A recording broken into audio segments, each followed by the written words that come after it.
महाकारुणी तथागत भगवान गौतम बुद्ध के चरणों में श्रद्धा सुमन अर्पित करते हुए आदर और सम्मान के योग भारत रत्न बाबा साहब डॉक्टर बी.आर. अम्बेडकर के चरणों में श्रद्धा सुमन।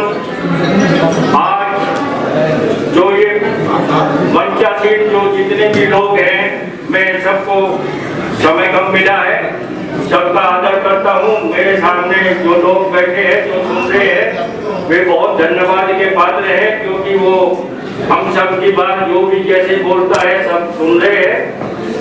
और जो आज सोशल जस्टिस जो ये फाउंडेशन है I.R. सिंह जी को मैं बधाई देता हूँ कि ऐसे जो फंक्शन है वो समाज में करने चाहिए।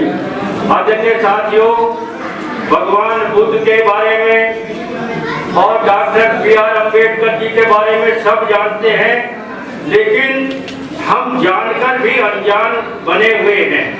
क्यों बने हुए हैं? जो आज हमारे सामने जो ज्यादातर लोग बैठे हैं वो सभी 60 साल से ऊपर के लोग ज्यादा हैं और हमारे नौजवान साथी कम हैं। बाबा साहब ने जब संविधान लिखा उसमें जो आरक्षण की आपको सुविधा दी, उस आरक्षण के माध्यम से आप भी बड़े बड़े पदों पर रहे। मैं भी एक छोटा सा डॉक्टर हूँ, I.R. सिंह जी भी वकील हैं, बहुत आप बने, लेकिन उस चीज को हम भूल गए हैं। हम जो समाज में बट गए हैं, एक शेड्यूल कास्ट, एक ऐसी सूची जिसमें विभिन्न कास्टें आती है, लेकिन एक पर्टिकुलरली समाज जो कास्ट का है, जाटव हो या चमार हो या दूसरे लोग हैं, वही संघर्ष कर रहे हैं, वही बाबा साहब के लिए लड़ रहे हैं। और जब भी कोई बात आती है, उन्हीं लोगों पर बाबा साहब के अन्याय होने के नाते उन्हीं पर अत्याचार होते हैं। साथियों, हमने बच्चों को जो शिक्षा बाबा साहब ने हमें दिया, वो बच्चों को नहीं मालूम, उन बच्चों को हम अवेयर कर रहे हैं।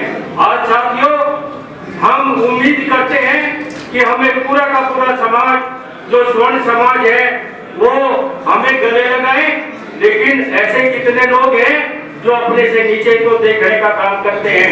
हमारे समाज में वाल्मीकि समाज भी जो ऐसी समाज है, उसमें आप लोग बताइए कितने लोगों को आपने आगे बढ़ने का मौका दिया, अपने माध्यम से नहीं दे रहे हैं। ये हम बट गए हैं, हम स्वर्ण हो गए हैं। जो जाटव जमात जो लोग हैं वो स्वर्ण हो गए हैं, उन्होंने अपना सब कुछ छोड़ दिया है, वे आगे निकल गए हैं, वो बाबा साहब को भूल गए हैं।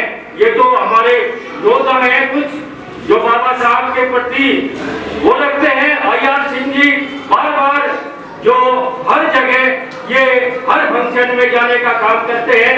साथियों, हमारा समाज बट रहा है, वो समाज जब तक इकट्ठा नहीं होगा, बाबा साहब के मानने वाले लोग, आप जब समाज इकट्ठा होगा, जब आप बाबा साहब को फॉलो करेंगे, जब आप देवी देवताओं में विश्वास नहीं करेंगे, अगर आप देवी देवताओं का पूजन करेंगे तो आप बाबा साहब के लिए नाइंसाफी कर रहे हैं। आपको बाबा साहब को पढ़ना चाहिए। टीवी पर भी, NDTV पर भी बाबा साहब के बारे में दिखाया जा रहा है, उसको भी देखने का काम करें। किन विषम परिस्थितियों में बाबा साहब ने हमारे समाज के लिए लड़ाई लड़ी और वो लड़ाई पीछे हो गई है। जहाँ तक बौद्ध धर्म की बात है, हिंदुस्तान में सबसे ज्यादा बौद्ध अनुयायी थे, लेकिन क्या ऐसी बात है कि आज बहुत कम बौद्ध अनुयायी हैं? बौद्ध धर्म के लोग हमारे पास बहुत कम हैं। हमारे जो धर्म गुरु हैं, जिनको हम बच्चे ही कहते हैं, मैं उनसे भी कहता हूँ और हर मीटिंग में कहता हूँ कि धर्म का प्रचार, जो धर्म के जो वो होते हैं, उनको प्रचार करना चाहिए। आप किसी पार्क में जाइए, किसी मंदिर में जाइए, किसी दूसरी जगह जाइए, हिंदू धर्म का प्रचार लोग करते हैं, खूब करते हैं, लेकिन हमारे बनते जी भी आप बुद्ध विहार में रहते हैं और अपना खाना खा के वो मस्त रहते हैं, लेकिन वो प्रचार करने का काम नहीं करते। ये प्रचार इसीलिए ये कम हो रहा है, लेकिन कुछ साथियों ने पीड़ा उठाया है कि भगवान गौतम बुद्ध का जो धर्म है, वो धर्म है, हम उसको अपनाएंगे लेकिन हम जब भी अपनाएंगे उसको, जब मेरी जो माता बहनें यहाँ पर बैठी हैं, मैं उनसे अनुरोध करूंगा किसी देवी देवताओं को न पूजे, किसी मंदिर में न जाए। अपने जो मंदिर है आपका, अब हमारे में ये क्षमता है कि हमने बौद्ध विहार बना है, हमने रविदास मंदिर बना है, उनमें जाइएगा और उनमें पूजा करने का आप काम करें। एक हमारे साथी जो सहारनपुर से आए हैं, उन्होंने जिक्र किया था रविदास मंदिर का। साथियों, ये जो धर्म का जो कांटा है, मुझे बड़ी फीस है। 93 में 791 वोट से मैं हारा था। 93, आज 30 साल हो गए हैं। 30 साल पहले में विधायक होता, लेकिन ये समाज का जो हमारे दुष्प्रचार जो है, ये यादव है, ये जमाल है, ये वाल्मीकि है, ये खटीक है, उसी की जो बदौलत आज मुझे वो 30 साल से मैं वो चीज महसूस कर रहा हूँ।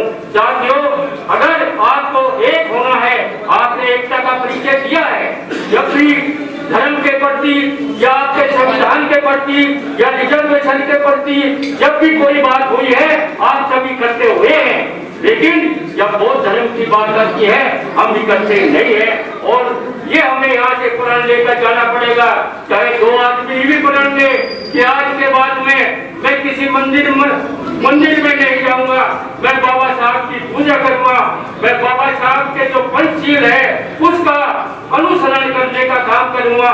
तभी आप इकट्ठे होंगे और तभी आपकी लड़ाई जो बाबा साहब के प्रति है, जो बाबा साहब ने आपने रास्ता दिखाया है। अरे साथियों, आज आप तो बहुत सक्षम हैं, बड़ी बड़ी बिल्डिंग में यहाँ आप रहते हैं, बड़े बड़े ओहदे पर आप हैं, बड़ी बड़ी आपकी कमाई है।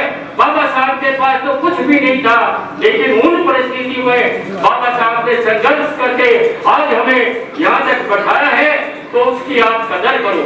आप, मेरी तो यही इच्छा है कि आप सब बाबा साहब के दिखाए रास्ते पर जब तक नहीं चलेंगे, ये जो आज सरकार यहाँ पर बैठी है केंद्र में, ये आपके जो आरक्षण बाबा साहब ने दिया उसको छीनने का काम कर रही है। और छीनने का काम ऐसे कर रही है कि आपको पता भी नहीं लग रहा है। जितने भी हमारे डिपार्टमेंट थे उनको निजीकरण, उन्होंने प्राइवेट में व्यवस्था करने का काम किया। जब प्राइवेट वो हो गए तो सरकारी तो नौकरी गई, खत्म होगी। रेलवे एक ऐसा डिपार्टमेंट जिसमें बहुत बड़ी रिक्रूटमेंट हुआ करती थी, 1 क्लास बोर्ड से लेकर और अफसर तक वहाँ रिक्रूटमेंट होते थे, लेकिन वो सब बंद है। आज प्रधानमंत्री जी कहते हैं कि 1 साल में एक जो अभी 71,000 लोगों को उन्होंने सर्टिफिकेट बांटा। अरे प्रधानमंत्री तो पहले भी हुए हैं, इस देश को तो आजाद हुए बहुत अरसा हो गया है, पहले भी नौकरियां हुआ करती थी। आज ऐसी क्या जरूरत है? जब आप कहकर आए थे कि हम हर साल 2 करोड़ रोजगार देने का काम करेंगे, तो आप पिछले 1 साल में 71,000 ही दे रहे हैं। आज हमारा जो गरीब किसान जो गांव में है, जो गरीब है, वो उनके जो बच्चे थे वो फौज में भर्ती हो जा करते थे। कहीं भी अगर उन्हें जगह न मिली तो फौज में चले जाते थे, लेकिन वहाँ तो फौज में भी आपका अधिकार उन्होंने छीनने का काम किया। ये सरकार की जो नीति है, उस नीति के खिलाफ आपको इकट्ठा होना है और आप एक झंडे के नीचे इकट्ठा हो। कोई किसी जाति का हो, कोई किसी को मानता हो, लेकिन जब बात संविधान की आती है, जब बात रोजगार की आती है, तो हम सबको इकट्ठा होना पड़ेगा। जब ये आपकी जीत होगी, मुझे आपने बोलने का मौका दिया, मैं IR सिंह जी का बहुत धन्यवाद अदा करता हूँ और वादा करता हूँ कि जब भी कोई प्रोग्राम होगा मेरा पूरा सहयोग इन्हें रहेगा। लेकिन एक फिर मुझे जो चीज है, मैं वो चीज बार बार हर जगह कहता हूँ, भाई हम समाज में न बटे, कोई जाटव है, कोई चमार है, कोई ऐसा न बटे। ऐसे आज क्यों कह रहा हूँ, मुझे मेरे घर में ही ऐसी दिक्कत आई है। आज जो बच्चे जाते हैं शादी ब्याह में, उनको पूछते हैं कि आप कहाँ के हैं, आप पश्चिम उत्तर प्रदेश के हैं, आप मुजफ्फरनगर के हैं, मेरठ के हैं, आप बुलंदशहर के हैं, तो ये चीज नहीं होनी चाहिए। ये चीज जब हम तक नहीं खत्म करेंगे, तब तक हम हमारा जो संघर्ष है, हमारी जो लड़ाई है, वो एक नहीं होगी। साथियों, हम 5 भाई हैं, 5 भाई में हमारे यहाँ 3 दूसरी है, जो जाटव समाज है, हम जमा है। तो हमने तो बहुत दिनों से ये खत्म कर दिया है। आपसे भी अपील करूंगा कि ये जाटव चमार का जो बीज है, जो कहीं हर बस्ती में है, जहाँ जाइए, अमर कॉलोनी में जाइए या किसी भी आप कॉलोनी में जाइए, वहाँ पर ये जो नासूर बन रहा है, इस चीज को हमें खत्म करना है। और मुझे उम्मीद है कि जो मुकाम पे जो हमारे साथी लग रहे हैं, उस चीज को खत्म करने का काम करेंगे। जय हिंद, जय भारत, नमो बुद्धाय।